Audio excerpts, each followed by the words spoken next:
자, 이슈탱크 주제를 만나보도록 하겠습니다. 주제 보여주시죠. 그렇습니다. 광복절 경축사, 이슈탱크의 주제인데요.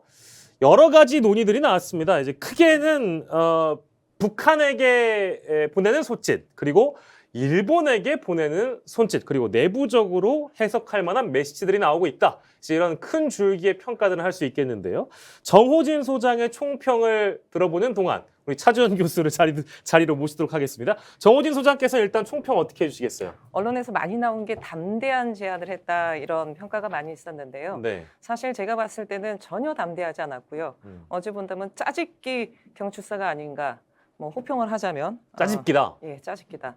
왜냐하면 사실 그 대통령의 광복절 경축사는 대단히 중요한 정책 의미를 담고 있습니다. 네. 왜냐하면 한반도의 평화라는 부분들을 놓고 외교, 안보, 경제 이것을 국내뿐만 아니라 동북아에 대한 부분까지 같이 보는 속에서 한일 관계, 대북 관계 여러 가지 부분들 같이 나와야 되거든요. 네네. 근데 가장 또 주목한 부분이 북에 담대한 제안을 했다 이렇게 문재인 대통령 죄송합니다. 예. 윤석열 대통령이 어제 네. 말씀하셨는데요. 네. 사실 그 담대한 제안이라는 부분이 전혀 새로운 부분이 아닙니다. 이미 MB 정부 때 나왔던 비핵 개방 3청과 거의 유사한 내용이에요. 네. 그래서 어찌 보면 이거 너무 좀 그 손쉽게 제목만 그럴싸하게 담대한 제안이라고 했지 사실상 내용은 MB 정부 시절에 비핵 개방 3청과 거의 다를 바 없는 아류가 아닌가 거의 이렇게 보면 이거 짜집기 아닌가 이런 생각이 들었고요. 예, 예. 뭐 일본과 관련돼서는 그 김대중 그리고 오부치. 공동 선언을 계승한다. 이 부분에 있어서는 사실 의미가 없지 않아 있습니다만 네네네. 대단히 좀 아쉬운 부분 같은 경우는 과거 역사와 관련된 부분에 대해서는 일체 언급이 없었어요. 강제징용 문제, 위안부 관련된 부분. 그러다 보니까 또 어제 이용수 할머니께서도 크게 격노하시면서 언짢은 말씀을 많이 하셨는데 네. 이런 부분에 있어서 대단히 아쉽고 특히 어제 일본 같은 경우는 그 강요들이 또 일본 또 참여를 하지 않았습니까? 예, 지금 예. 시선 참여를 한 부분이기 때문에 과연 미래지향적으로 한일 관계를 펼쳐서 나갈 것인지에 대한 부분에 대해서도 많은 국민들이 여전히 갸웃거리고 있는 것이 아닌가 이런 생각이 들었습니다. 네, 역시 두 가지 짚어주셨고 현실화가 근데 멀다, 짜깁기다, 담대하지 않다 이제 이런 총평을 주셨는데요. 짠 하고 나타나주신 우리 차지현 교수님, 광복절 경축사에 대한 총평을 저희가 먼저 듣고 있습니다. 짧게 어떻게 좀 대통령실에서 어제 경축사에 대해서 담대하다는 예, 예. 표현을 썼는데요. 그러니까 뭐 이 그동안의 그런 보수 특히 그러니까 지금 국민의힘의 기조에서 봤을 때는 나름대로는 자신들의 관점에서는 담대한 표현을 쓸 수 있겠다는 생각이 들어요. 네네. 왜냐하고 하면 사실 어제 지금 그동안은 사실은 그러니까 북한의 비핵화가 전제돼야만 지원할 수 있다는 그러한 논리였거든요. 그런데 실질적인 비핵화 조치를 갖고 협상에 임하는 순간 나름대로 이 대북 제재를 풀 수 있도록 네. 노력을 하겠다. 우리가 뭐 지금 대북 제재를 가하는 주체가 아니기 때문에 우리가 앞장서서 북한에 대한 대북 제재를 그러니까 푸는과 동시에 또 우리 나름대로는 이 북한에 대한 경제적 지원을 하겠다. 그런 측면에서 봤을 때는 그동안 사실은 이 문재인 정부 때 남북 이 지금 그러니까 평화 프로세스에 의해서 네네. 상당히 많이 그러니까 이 이야기를 했을 때 아니 비핵화가 되지 않은 상태에서 무조건적인 지원 그리고 또 하나는 그러니까 대북의 경제 제재 같은 경우에 나중에 북한 나중에 발 빼버리면 어떻게 할 거냐 그런 식으로 상당히 반대했던 입장에서 비했을 때는 예. 나름대로 그러니까 조금 한 걸음 더 나아갔던 담대한 측면이 있다는 생각은 들지만 그러나 북한 입장에서는 상당히 공허하게 들릴 수밖에 없는 것이 사실은 북한 입장에서 그러니까 북한의 핵 개발을 왜 합니까? 하는 이유가 본인들의 체제 보장이거든요. 그러니까 쉽게 말하는 안전 보장에 대한 구상이 어제 없다는 겁니다. 그러니까 경제적 지원을 해주겠지만 북한이 나중에 개혁 개방하고 난 뒤에 소위 말하는 김정은 체제를 어떻게 그러니까 지금 담보해 줄 것이냐. 예, 예. 그런 부분들에 대해서는 이야기가 없다는 거죠. 예를 들면 그 담보를 위해서는 소위 말하는 이 지금 그러니까 종전선언 통해서 평화 협정을 통한 그래서 그러니까 북한이 공존할 수 있는 네. 그러한 나름대로의 그런 장치들을 이야기를 해야 되는데 물론 어제 김태호 그러니까 지금 제1차장 안보 1차장은 네. 이러한 부분들도 준비되고 있다. 그래서 곧 이야기를 한다고 하지만 사실은 북한의 입장에서는 이 그러니까 안전 보장에 대한 부분이 빠져 있는 상황이기 때문에 네. 상당히 이 부분에 대해서 많이 회의를 할 수밖에 없는 상황인 것 같고요. 그렇지만 전반적으로 봤을 때는 지금 근데 오늘 국무부 입장에서는 미국 국무부가 상당히 우리 측의 제안은 상당히 지지한다는 이야기를 했어요. 그렇다고 한다면 아마 대북 제재에 대해서는 미국도 상당히 유연한 입장을 갖고 있는 것 같다. 이러한 것을 고려를 해서 북한 문제를 풀 수 있을지 예. 그 여부는 결국 안전보장에 대한 구상을 어떻게 제시하느냐에 예. 달려 있는 것이 아닐까 하는 생각이 들고, 그리고 어제는 강복절이었기 때문에 일본에 대한 메시지도 중요한 부분이거든요. 그렇습니다. 그러니까 네네. 지금 과거 말씀하신 것처럼 과거 김대중, 오부치 공동선언을 기반으로 해서 뭔가 나가자는 부분은 저는 뭐 이 나름대로 기조는 출발점은 잘 잡았다는 생각이 들지만 예. 지금 한일 관계에서 가장 큰 문제가 두 가지잖아요. 예. 징용공에 대한 이 지금 배상 문제, 그리고 예. 또 위안부 이 지금 그 관련된 부분, 이 두 가지 부분에 대해서는 아무런 이야기가 없다는 것이죠. 그렇다고 한다면 이 일본에 대해서 그러니까 미래만 보고 나아가자는 이야기 자체가 많은 우리 국민들 입장에서는 상당히 공허하게 들릴 수밖에 없는 가장 이 지금 발등에 불을 이에 대해서 어떻게 끌 것인지에 대한 그러니까 구체적인 보관들이 없었다는 측면에서 상당히 아쉽다는 생각이 듭니다. 예, 두 분 평가를 들어봤습니다. 김대중 우부치 공동선언은 그 일본과 관련된 맥락에서는 굉장히 많이 나왔던 표현이기 때문에, 근데 조금 아쉽다라고 평가가 되고 있는 부분은 과거사에 대한 문제, 그리고 반성과 사죄가 사실 이 김대중 우부치 선언에서는 공동선언에서 핵심이었는데, 그게 존재가 없이 그냥 이것만 구호로 내건다고 해서 과연 일본과의 관계가 회복될 수 있겠는가, 진정한 관계 회복이 될 수 있겠는가라는 이제 의문이 좀 드는 것이죠. 언론들은 어떻게 좀 정리해서 바라보고 있습니까? 네, 지난 5월 그 취임식 때와 같이 키워드에 뭐 몇 번을 말했냐가 참 몇 번을 중요시 말했냐? 아, 여겼는데, 단어가 몇 번 등장했냐? 네네. 일단 핵심 키워드는 자유와 미래 두 가지였습니다. 네네. 그래서 15분간 이어진 경축사에서는 자유를 33번 강조했다. 독립은 18번, 국민은 15번 했다라고 말하고 있고요. 예. 그리고 북한에게는 담대한 구상, 네. 일본을 향해서는 미래지향적인 한일관계 개선을 제시했다. 네. 이런 형식으로 바라보고 있고요. 일단 대북 정책에 따른 그 담대한 구상에서는 비핵화에 맞춰 경제와 민생을 개선하고 뭐 의료, 전력, 뭐 공항 등 6개 네. 지원책을 공개했다. 그 말씀하신 이명박 정권의 비핵 개방 3천과 비슷하다는 지적에 대해서는 이명박 정권 때는 경제에 국한한다면 이번 담대한 구상에서는 정치와 군사까지 포괄적으로 준비했다라는 시각도 있었고요. 또 일본이 이제 힘을 합칠 이웃이다라고 정의한 것도 포커스를 맞춰서 보도를 했고, 네네. 뭐 그러나 일본의 반성은 없었다. 예를 들어서 뭐 기시다 총리가 곡물 대금을 사비로 복납을 했고 이런 등등을 보도했습니다. 네, 사전에 그 일본 측에서 곡물 복납에 대해서 알려왔다라는 부분은 어떻게 평가해야 되겠습니까, 차 교수님? 우리 정부 쪽이 미리 알려왔다? 일단 기시다 총리가 그래도 그러니까 지금 소위 말해서 그러니까 지금 일본 보수의 강경파의 그런 입장에서는 상당히 유연한 입장을 갖고 있다는 하나의 증거로 볼 수 있지 않을까 하는 생각이 들어요. 그러니까 사실은 기시다 총리가 그러니까 집권한 지 몇 개월이 됐습니다만 그동안은 정치적 운신의 폭이 상당히 좁았거든요. 네. 그러니까 이 아베 전 총리가 사실은 정치적인 지지를 해줬기 때문에 총리가 될 수 있었던 측면이 있었기 때문에 사실 아베로 그러니까 표현되는 그러니까 일본의 강경 우파들의 그러한 시각에서 자유롭지 못했어요. 그렇기 네. 때문에 상당히 눈치를 보던 상황이었기 때문에. 근데 지금 아베 전 총리가 이 지금 피격에서 갑자기 사망을 함으로써 상당히 기시다 입장에서는 이제 정치적 운신의 폭이 많이 넓어졌고요. 그리고 최근에 개각을 했어요. 개각을 하면서 물론 뭐 여러 가지 하니까 이유를 들긴 했습니다만 아베 전 총리의 동생이 그 방위상이었거든요. 그 방위상을 이번에는 뺐어요. 뺄 정도로 상당히 나름대로 정치적 거리감을 지금 상당히 장악해 가고 있는 상황이기 때문에 본인 입장에서는 이 지금 그러니까 이 그동안 해왔던 여러 가지가 그러니까 지금 강경 보수의 입장을 완전히 발을 뺄 수는 없잖아요. 그렇기 때문에 아마 제 생각에는 야스쿠니 신사에 공물 보내는 부분은 예. 어차피 할 수밖에 없지만 네. 이런 부분들에 대해서 내 뜻은 아니다. 네. 아니면 나는 충분히 그러니까 유연하게 할 수 있다. 이러한 정치적 메시지를 우리에게 전달하기 위해서 네. 아마 그러한 것을 미리 가르쳐 준 것이 아닐까라는 네. 생각이 듭니다. 일각에서는 조금 뭐랄까요, 국갑게 이거를 바라보는 시각은, 아니 그 곡물을 복납하거나 야스쿠니 신사를 참배하는 게 잘한 것도 아닌데 그럼 사전에 알려줬다고 한 다음에 사전에 알고 나서도 광복절 경축사에서 한일 관계 화해 손짓을 대통령에 보내는 게 맞냐? 이제 이런 어떤 목소리도 있거든요. 그건 어떻게 바라봐야 될까요?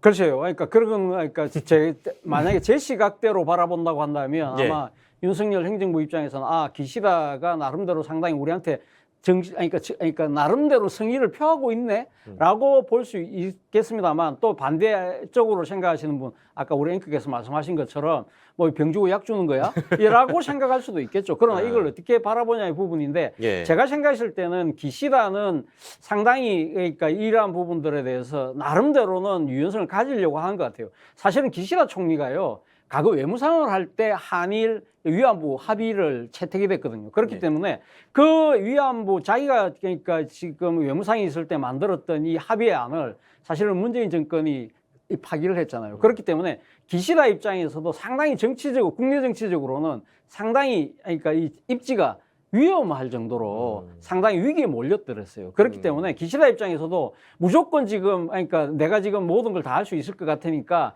지금 한국하고 한국이 내미는 손 무조건 덥석 잡겠다. 꼭 갈 수가 있는 상황은 아니죠. 나름대로는 아마 정치적인 여러 가지 하니까 시간을 좀 가는 그러한 시간은 좀 필요할 것 같아요. 나름의 정치력을 그러니까 이제 기시다 총리가 발휘한 것이다라고 이제 평가를 해주신 건데 차 교수께서는 정호진 소장께서는 어떻게 보십니까? 아니 기시다 총리 입장에서는 나름 정치력을 발휘한 부분은 맞는 것 같습니다만 네네. 그거는 우리 대한민국 입장에서 바라봐야죠. 근데 윤석열 정부가 이렇게 야스쿠니 신사에 공물을 헌납하고 강요들이 참배를 한다라는 거를 미리 통보받고도 경축사에서 과거사와 관련된 부분이 이런 부분을 전혀 언급하지 않았다라는 거는 네. 국민들로서는 참으로 진짜 개탄하고 통탄할 일이죠. 아니 도대체 과거에 대한 역사적 반성, 과거사에 대한 정리 없이 한일 관계가 어떻게 미래지향적으로 나갈지에 대해서 국민들은 도저히 이해할 수 없는 부분이거든요. 예. 아니 당장 그 강제징용 피해자라든가 위안부 할머님들 입장에서는 무슨 생각을 하시겠어요? 경로할 일이시죠. 그렇기 때문에 기시다 총리의 입장에서 정치력을 발휘했다고 했을 때 그러면 윤석열 정부는 어떤 식으로 정치로 발휘할 것인가 이거를 고민하면서 경축사에 담았어야 된다고 보는데 제가 보기엔 전혀 그런 부분은 고민했다라고 생각이 들지는 않습니다. 예. 그래도 이제 우리 정부, 그러니까 외교부에서도 곡물 복납과 관련해서 뭐 당연히 이제 이거는 뭐 뒤따를 수 있는 논평인데요. 과거 일본의 침략 전쟁을 미화하고 전쟁 범죄자를 합사한 야스쿠니 신사에 일본 정부와 의회의 책임 있는 지도자들이 또다시 곡물을 복납하거나 참배를 되풀이한 데 대해서 깊은 실망과 유감을 표한다. 이거 뭐 당연한 메시지긴 한데 사전에 알았냐 몰랐냐를 두고 이제 갑론을박이 있었기 때문에 시점으로 보면은 미리 알았고 광복절 경축사에서 메시지가 나와서 이제 이 부분을 어떻게 좀 바라볼 것인가 향후 다른 좀 시각을 각기 다른 시각을 좀 분석해봤습니다. 긍정적으로 평가되고 있는 부분이 하나가 더 있는데 그 건국절과 관련된 평가 이거 이제 네. 대통령이 어떻게 접근하고 있는가에 대해서 약간의 이제 그걸 해석할 수 있는 여지를 남겨뒀어요. 어떻게 지금 대통령은 접근하고 있습니까? 네, 어제 과거 이명박 박근혜 정부와는 다르게 그 진보 쪽 의견도 수용을 했다라는데 조금 긍정적인 의견이 나오고 있습니다. 네네. 예를 들어서 진보 진영은 그 1919년 4월 임시 정부 수립일을 건국일로 보는데 그 보수 진영은 1948년 이승만 정부 수립일을 건국일로 봅니다. 네. 근데 과거 이명박 박근혜 그 대통령 같은 경우는 광복절 뭐 경축사 때 보수 진영만 바라보는 이런 의견만 냈다면 예. 오늘 어제 있었죠. 그 윤석열 대통령 같은 경우는 진보와 보수를 아우르는 이런 방향으로 경축사를 했다. 이런데 지금 좀 좋은 의견을 나오고 있습니다. 아주 명시적으로 뭐 이제 건국절 논란에 대해서 얘기를 했다기보다는 자유라는 표현 하면서 독립운동 계승 의지를 어느 정도 밝힌 것이기 때문에 이거는 좀 긍정적으로 바라볼 수 있을까요, 최 교수님? 예, 저는 뭐 긍정적인 측면이 있다는 생각이 듭니다. 그러니까 지금 물론 저기 자유라는 부분을 너무 언급하면서 북한에 대한 이야기를 했기 때문에 북한 입장에서는 상당히 그러면 윤석열 정부는 자유를 이야기하면서 우리는 상당히 전제적 통치를 하고 있는데 그럼 우리는 뭐야라고 생각할 수는 있겠죠. 그런 측면에서는 상당히 그래서 아까 안전보장이 빠진 부분은 예. 안타깝다는 측면이 있지만 그러나 윤 대통령이 과거 그러니까 항일 그러니까 이 투쟁 과정에서의 그러한 부분들이 이 자유를 찾기 위한 노력이라는 식으로 이야기한 부분은 그동안 그러니까 이 지금 보수 사실은 어떻게 보면 이 2007년, 8년 요때 나왔던 소위 말하는 새로운 보수들 있잖아요. 유라이트. 네. 유라이트 계열 사람들이 한 이야기가 바로 이게 1948년 8월 15일은 그때 대한민국 건국이라는 논리를 폈던 거거든요. 예. 그거를 받아들인 정부가 이명박 정부 때였고 그때 당시 여당 의원들이 사실은 그러니까 그 관련된 법들을 제출하면서 완전히 문제가 불거지기 시작했던 거고 그걸 이어서 박근혜 정부 때도 사실은 그러니까 1948년 8월 15일을 대한민국 건국기로 잡는 그 문제는 그렇게 돼버릴 경우에는 일제강점기 시대 때의 우리의 선열들의 독립투쟁 자체가 상당히 말이 안 돼버리는 그런 상황이 되잖아요. 그렇기 때문에 상당히 논란이 있었던 부분인데 근데 어제 윤 대통령이 이 자유를 그러니까 이 지금 항일 독립 운동 과정에서의 중요한 가치로 이야기했다는 것 자체가 저는 그러니까 대한민국이 1919년 임시정부 이후부터 계속 이어져 온다는 그러한 맥락으로 저는 이야기한 것이 아닐까 그런 측면에서는 긍정적이라는 생각이 듭니다. 예, 뭐 정호준 소장께서 청평을 해주실 때 이제 짜깁기다, 내용이 없다라고 이른바 이제 혹평을 해주시긴 했습니다만 그래도 이제 긍정적인 포인트를 찾아본다면 건국절에 대해서 어느 정도 종지부를 뭐 언론에 따라서 이것도 잘 해석이 좀 달라요. 그러니까 종지부를 찍었다, 언급 안 했다. 그래도 어느 정도 평가를 열어뒀다. 이제 여러 가지 해석들이 나옵니다만 정호진 소장께서는 어떻게 보십니까? 제가 시작 때 너무 혹평을 해가지고 예. 그렇긴 한데요. 네. 어제 경축사 중에서 그나마 긍정적으로 볼 수 있는 부분은 이 부분인 것 같습니다. 오늘 차재현 교수님 말씀에 저도 동의하고요. 그동안 이게 불필요한 논란이 있었습니다. 네. 광복절만 되면 불필요한 논란이 있었는데 종지부를 찍은지에 대해서는 저도 모르겠습니다. 좀 지켜봐야 되겠지만 예. 그나마 광복절 경축사 때마다 이명박 박근혜 정권 때 논란됐던 부분들이 이번에는 재현되지 않았다는 측면에 있어서는 예. 그나마 다행으로 생각합니다. 예. 자, 내일 그 대통령이 100일 기자회견을 한다고 합니다. 그래서인지 몰라도 어제 경축사에 혹시나 그 국정 쇄신과 관련된 내지는 인적 쇄신과 관련된 이런 것들도 포함이 되느냐. 물론 시점을 생각한다면 그 경축사에 굳이 뭐 그런 메시지 담을 필요가 있겠어 싶기도 합니다만 역대 경축사나 이런 거 다 이제 그 우리가 살펴보면 대통령들이 그 안에 뭐 어떤 국정 철학도 담고 방향도 담고 시기가 시기인 만큼 담잖아요. 근데 어제 또 빠졌기 때문에 이거 뭐 아예 다 빠지는 거 아니야 싶었는데 뭐 내일 또 기자회견이 있으니까 기대해 볼 수도 있겠습니다만 일단 국정쇄신, 뭐 인적쇄신 이런 메시지 빠졌습니다. 그건 또 어떻게 봐야 될까요, 차 교수님? 일단 뭐 저는 그러니까 내일 지금 그러니까 100일 취임 기자회견이 남아 있기 때문에 그러니까 메시지를 중복해서 주기보다는 한쪽은 그러니까 집중과 선택하는 네. 그러한 방식으로 간 것이 아닐까 하는 생각이 들어요. 그러나 상당히 그러니까 지금 지난 주말에 이준석 당대표가 사실은 뭐 윤 대통령에 대한 직격탄 쏘는 상황이기 때문에 여기에 대해서 윤 대통령의 상당히 입장 그리고 또 상당히 여당의 내용이 깊어지고 있는 부분에 대한 예. 이 나름대로의 자성의 메시지 예. 이런 것 정도 놓을 거라는 기대가 좀 있었던 건 사실이죠. 그렇기 때문에 저는 사실은 어제 경축사에서 그런 이야기를 하면서 여러 가지 그러니까 대북 문제라든지 대일 관계에 있어서 가장 기본이 된 것은 결국 우리 내부의 단합이라는 그 정도의 메시지를 이야기하면서 그동안 그걸 그러니까 만들어내지 못한 나의 잘못에 대해서 한 번쯤 언급할 필요도 있지 않았나는 아쉬움도 있습니다. 네. 정호진 소장께서 어떻게 보십니까? 내일 인적쇄신 얘기를 할까요? 어떻게 보십니까? 내일 취임 100일이기 때문에 지금 인적쇄신과 관련된 얘기를 피해서 기자회견을 저는 할 수 있으라고 생각하지 않습니다. 이거는 언급을 안 할 수밖에 없는 언급을 반드시 해야 되는 부분이고요. 예. 이미 언론에서 좀 나온 부분은 지금 홍보 수석 관련된 부분을 그것만 얘기 예, 나오고 있고. 지금 뭐 김대기 비서실장과 이진복 정무수석은 그대로 유임이다 이런 얘기가 나오는데 예. 벌써부터 걱정됩니다. 과연 글쎄요. 이렇게 돼서 과연 국민들이 이 윤석열 정부가 제대로 쇄신하고 새롭게 나가려고 하는 의지가 있는지에 대해서 국민들이 제가 보기에는 납득하지 못할 것 같고요. 내일 일단은 기자회견을 지켜봐야 되겠습니다만 걱정부터 앞섭니다. 예. 저희 그 이제 내일 100일이라서요. 어차피 두 분이 내일 못 나오시기 때문에 100일 평가 듣기 전에 일단은 역대 대통령들의 취임 100일 지지율을 저희가 좀 정리를 해봤습니다. 함께 좀 만나보실까요? 김영삼, 김대중, 노무현, 이명박, 박근혜, 문재인, 윤석열 이렇게 나와 있습니다. 아, 김영삼 대통령 높습니다. 뭐 기억하시겠습니다만 그러니까 이제 김영삼 전 대통령 같은 경우는 취임 초에 이제 자신이 이제 수행해야 될 역대 국정 과제들을 취임 초반에 힘을 빡 줘가지고 수행을 했기 때문에 그때 이제 인기가 굉장히 높았던 대통령으로 우리가 이해를 하고 있고 문재인 대통령은 이제 국정농단 이후에 당선이 됐기 때문에 국민들의 전폭적인 신임을 받은 78%의 지지율입니다. 근데 가장 최근 걸로 저희가 비교를 해보자면 한국 갤럽을 토대로 놓고 보자면 윤석열 대통령은 25%포인트의 취임 100일 지지율을 받아들였다.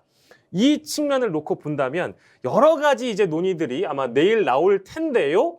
인적 쇄신만 일단 언급하겠습니다. 방금 지금 소장님께서 말씀 주셨기 때문에 1시간 전 연합뉴스 속보로는 윤 대통령 인적 쇄신론의 정치 득실을 따져 할 문제가 아니다. 이제 이런 언급을 남겼어요. 그러니 아마 내일 나올 답변은 이 정도의 맥락에서 이해를 사전에 해도 되지 않을까 싶기도 한데 큰 변화가 없을 것 같기도 하고요. 일단 취임 100일의 총평을 또 우리가 들어보는 시간을 갖도록 하겠습니다. 정 소장님 먼저 주실까요? 공정을 가장 앞세웠던 대통령인데 이제 공정이 아니라 걱정 대통령이 됐습니다. 예, 공정이 아닌 걱정. 지금 100일이 됐음에도 불구하고 대한민국이 앞으로 어떻게 나갈지에 대한 청사진이 전혀 없어요. 지금 거의 아수라장 지금 상황이 된 부분이고 도리어 국민을 대통령이 걱정하면서 국정의 이 철학과 비전을 제시해야 되는데 도리어 국민들이 대통령을 지금 걱정하고 있는 상황입니다. 공정은 사라지고 지금 걱정만 남아있는 지금 100일이 아니었나 싶습니다. 예, 걱정이 많다 이 말씀이시고 김재한님 지금 유튜브로 댓글 주셨는데요. 이명박은 이겼네. 뭐 이제 이런 댓글을 주셨네요. 아이고 뼈 아픕니다. 예, 윤 정부 입장에서는 뼈 아프죠. 자, 차 교수님께서는 어떻게 평점을 주시겠습니까? 이명박은 이겼네라고 말씀하셨지만 사실은 이명박 대통령이 21% 찍고 또 바로 반등했습니다. 맞습니다. 그러니까 그때는 강우병 사태라는 아주 그러니까 그러한 하나의 그런 정치적인 사건 때문에 그런 됐던 측면이 분명히 있죠. 근데 그때 당시 이명박 대통령이 그때 나름대로 그러니까 자신의 신경을 피력하면서 예. 이 지금 그러니까 청와대 디산에 올라가서 그러니까 강화문에서 울려 퍼지는 아침 이슬을 들으면서 눈물을 흘렸다. 네. 그런 식으로 나름대로는 감성적인 이야기를 하고 네. 일종의 쇼라면 쇼를 통해서라도 그러면서도 국민들의 그러니까 목소리에 귀를 기울이는 듯한 모습 그러면서 여러 가지 강우병과 관련된 조치들을 약간 물렸잖아요. 그리고 예, 또 당시 주무장관이었던 농림부 장관을 물러나게 만들었어요. 그리고 또 청와대 참모들을 대폭적으로 다 바꿨죠. 그렇습니다. 그러니까 당시 유익 비서실장을 비롯해서 제 기억에 수석들이 4명인가 5명이 바뀌었어요. 네. 말 그대로 상당히 그러니까 청와대와 정부에 자기가 할 수 있는 부분에 있어서는 완전히 일종의 인적 쇄신을 했던 측면이 있는 것이거든요. 근데 오늘 윤 대통령의 메시지를 보면 이 지금 이명박 모델은 따르지 않겠다는 뜻으로 저는 읽히거든요. 네. 그것이 자칫 국민들이 시각에 봤을 때는 국민들의 목소리를 받아들이지 않는 모습으로 비치지 않을까. 예. 그렇다고 한다면 사실은 이 걱정되는 측면이 있다는 것이죠. 아까 지금 100일에 대한 총평을 말씀하셨는데 네네. 사실 지난주에 윤 대통령이 휴가에 복귀하면서 말했던 것 중에 키워드가 2가지예요.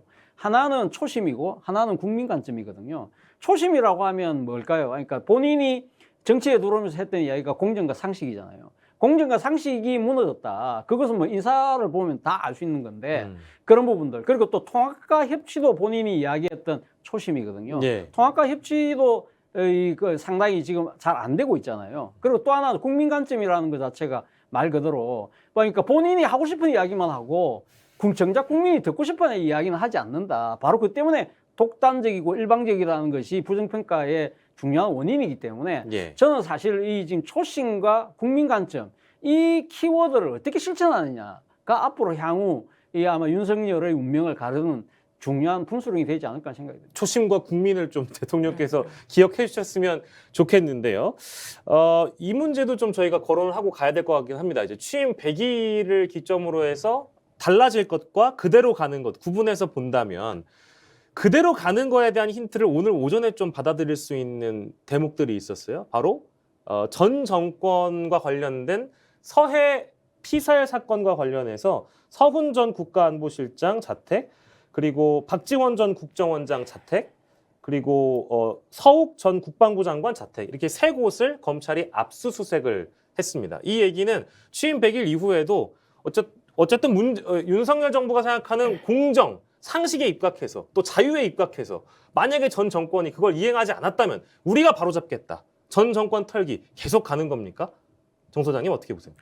저는 이렇게 가는 게 과연 맞는 것인가라는 생각이 듭니다. 서해 피살 사건과 관련돼 가지고 여러 가지 논란이 있었습니다만 현재까지 새롭게 드러난 다른 사실은 없는 거예요. 달라진 거라고는 정권이 바뀌었다. 이것만 분명히 달라진 부분입니다. 네. 그런데 계속 이런 식으로 몰아가면서 전직 국정원장들 압수수색까지 하면서 계속 지금 어찌 본다면 그저께 이준석 전 대표가 얘기했던 북풍 네네네. 이런 거 그만해야 된다라고 하는데 그거 그냥 이어가는 거거든요. 지금 국민들 보기에 과연 이렇게 하는 것이 맞는 것인가라고 생각이 들고요. 저는 이게 윤석열 정부에 도움이 될까? 이미 여론조사를 통해서도 이러한 부분들에 대해서 국민들이 맞다, 신뢰한다라는 긍정적인 평가보다는 부정적인 평가가 더 높았습니다. 예. 한 7월 초에 있었던 여론조사에서는 한 52%가 이 부분에 대해서 부정적인 견해를 국민들이 밝힌 적이 있는데요. 예. 이렇게 이어나가는 거는 윤석열 정부에 저는 도움이 된다고 생각들지 않습니다. 네, 뭐 서해 피격 문제뿐만 아니라 사실 그 강제 월북과 네, 관련해서도 맞습니다. 강제 북송과 관련해서도 그 부분을 또 이제 고리 삼아서 검찰의 압수수색이 또 이 이후에 차후에 또 이행이 되지 않을까라는 생각도 좀 듭니다만 이제 이런 기조는 계속 이어간다는 걸로 봐야 되겠죠, 차 교수님? 일단 제가 생각했을 때 검찰의 압수수색은 사실은 어떻게 보면 이 검찰의 일종의 관성적인 수사의 하나의 측면으로 볼 필요도 있다는 생각도 듭니다. 그러니까 예. 지금 어차피 지금 그러니까 이 정부 여당에서 고소 고발을 했잖아요. 그렇기 네. 때문에 그러니까 수사를 하는 주체의 입장에서 봤을 때는 압수수색이 필요하다. 자신들이 판단에 따라서 해설 가능성은 전혀 배제할 수 없죠. 그러나 네. 네. 이걸 지켜보는 많은 사람들이 생각해서는 정권과의 나름대로 교감하에서 이루어지겠구나라고 생각할 수밖에 없잖아요. 그렇다고 한다면 이 상황 관리는 만약에 지금 그러니까 이 8.15와 그리고 또 100일 취임 기자회견을 통해서 국정기조를 바꾸려는 생각이 정말 있다고 한다면 네. 이 상황 관리는 저는 할 필요가 있다는 생각이 듭니다. 음. 지금 당장은 그러니까 검찰의 그러니까 수사의 관성과 관행에 따른 그러한 그 자체를 그렇게 그러니까 정치적으로 우리 이렇게 딱 그러니까 이렇게 결부시키기는 어렵지만 아까 말씀드린 대로 여론은 그렇게 바라보고 있기 때문에 정말 그렇다고 한다면 상황 관리 아니 그러니까 국정 기조를 바꿀 생각이 있다고 한다면 이러한 상황 자체도 관리를 해야 되는데 이걸 하느냐 안 하느냐를 보면 아마 윤석열 정부의 국정 기조에 대한 진심이 예. 그러니까 판가름 나지 않을까 하는 생각이 듭니다. 예, 알겠습니다. 취임 100일에 대한 평가, 또 앞으로의 방향, 바뀔 것들은 어떤 것들이 또 바뀌어야 되는지, 이어갈 것들은 어떻게 또 이어가는지 이런 것들을 좀 전망을 해봤습니다. 광복절 경축사와 관련된 우리 저기 네티즌들의 의견 같은 것들은 좀 수집이 됐습니까? 네, 제가 윤 대통령의 경축사를 옹호하는 댓글을 좀 찾으려고 굉장히 많이 노력을 했는데 아 왜요? 예. 찾기가 되게 힘들더라고요. 그래요? 근데 그 오. 와중에 저희 그 지금 시청 중에 계신 최들숙님께서 좋은 의견을 주셨어요. 최들숙님. 예, 대통령이 이렇게 애쓰시고 계시다. 그리고 하늘 관계 생각해야죠라는 댓글을 주셨고 네. 또 인터넷에서는 또 인간이 갈구하는 자유의 가치를 33번 외친 것을 우리 국민 잘 들었다. 자유를 앞세워서 미래를 개척하는 새로운 대한민국을 만들어 달라 이런 네. 의견도 있었고요. 반면에 광복절 기념사에 일본과 협력을 언급한 데 대해서는 굉장한 유감이다. 그리고 또 경축사에서 순국 선열의 뜨거운 피를 느낄 수 없었다. 네. 미래를 향한 희망과 열망도 보여주지 못했다. 이런 평이 있었습니다. 예. 왜 그 댓글 소개해 주면서 앵커님 잘생겼어 이건 왜 소개 안 해줘요? 원래 제가 소개해드리려고 생각했었는데 제가 생각한 멘트가 있어요. 뭐요? 최들숙님 실제로 보시면 더 잘생겼습니다. 아 감사합니다. 이렇게 쿡 찔러가지고 절 봤다니. 자 아무튼 이제 네티즌들 여론까지 좀 알아봤는데요. 내일 이제 윤 대통령의 100일 취임 기자회견이 또 준비가 되어 있습니다. 거기에선 또 어떤 메시지가 나오는지 내일 또 저희가 다뤄보도록 하고 저희는 오늘 맛배기로만 두 분과 함께 봤다 정도로 정리할 수 있겠습니다.